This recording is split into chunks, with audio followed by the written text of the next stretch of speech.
Hey guys, it's me, Delicious Delights. Welcome to my channel. Today's review is going to be a fragrance from the house of MAISON MARGIELA, which used to be Maison Martin Margiela, but they shortened it.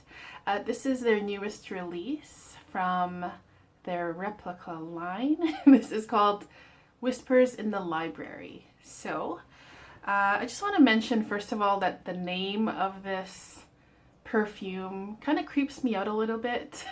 It kind of already sets, I guess, a tone or some kind of atmosphere, or maybe even some assumptions about what this perfume might smell like. But yeah, when I hear Whispers in the Library, I'm thinking like ghosts and some like abandoned like antique shop that has like a lot of dust in it and no one's been in it and it's been closed down for years.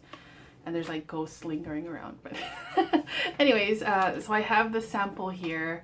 I've been testing it for a little while now. I'll just get it on a paper just so I can sniff it while I talk about it. Okay, so Whispers in the Library is like a really interesting scent. It's earthy and sweet. And in the opening, it also has this very slight touch of sourness, which is kind of unusual. It does not smell bad. It smells good, actually. That only lasts only in the opening. And when I smell this, right off the bat, I'm reminded of two other perfumes, Tonka Imperiale by Guerlain and Caban by YSL, Yves Saint Laurent. And those are both part of the private collections of those houses. So after the opening, as it dries down a little bit, that touch of sourness kind of goes away quite quickly. And I'm left with a creamy, spicy, woody earthiness. And it's really, really nice. It's like so rich and warm. The earthiness of this fragrance does stay on my skin throughout the entire, I guess, lifetime of this fragrance on my skin.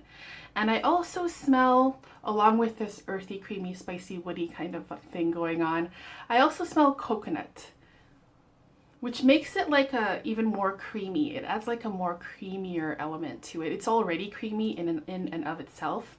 But in the mid of this fragrance, I start smelling like shaved coconut, which adds more cream and kind of a little bit foody. And I do tend to relate fragrances a lot to food because I love food, and I guess when I smell things, I look for things that taste like food, I guess, because I love gourmands. That's my favorite type of fragrance. But yes, I get this beautiful creamy coconut shavings smell to it, like very, very natural and real coconut smell. This fragrance is not as dry as I assumed it would be just from the name, because before even trying it, just listening to the name, Whispers in the Library, I assumed it would be like a dry, dusty, woody, antique shop kind of smell.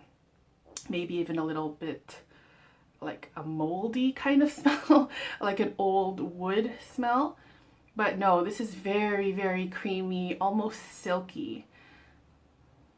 And again, a silky, earthy, very woody, spicy coconut smell. And the spicy part of this reminds me of like cinnamon. I haven't looked at the notes of this fragrance. I'm just going, as a blind sniff review, which I do a lot, very, very often, more often than not, actually. But in the dry down of this fragrance, several hours later, it does sit close to my skin, but it does linger on my skin for quite a while. It reminds me of another fragrance. It reminds me of MDCI Les Indies Galant. If you've tried it, if you can imagine that fragrance. I have it here, which I haven't really talked about a lot on my channel, but I probably will try to review it one day because I really do like this fragrance a lot.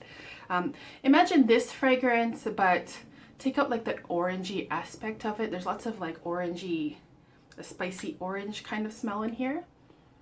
Oh, so good. And then that's what the dry down of Whispers in the Library smells like to me. So this is a really nice fragrance, you guys. As I said, it reminds me a lot of other fragrances. In the beginning, it's Tonka Imperiale, which I already own, and Caban, which I find those two fragrances to be quite similar, and I think I made a video on that, comparing Tonka Imperiale and Caban. So if you guys want to see that, I can link that down for you guys, down in the description box. And then in the dry down, it reminds me of MDCI Les Indes Galant. Not exactly the same, but in the same family, I guess. So I wouldn't feel the need to own this fragrance because of that, but yeah, I think it's a very beautiful fragrance, especially coming into fall. It's very warm and cozy. Despite the creepy name, it doesn't give me like creepy vibes whenever I have worn it and tested it. And definitely, if you already like those fragrances that I have mentioned, and are looking for perhaps something in the same realm of family of fragrances, but is less expensive, then I think that this one would be a great one to try out for sure. Okay, so that was my review. If you guys have tried this fragrance, please let me know in the comments what you think of it. I'd love to hear your opinion, and I'll be back with more videos soon. Thanks for watching. Bye-bye.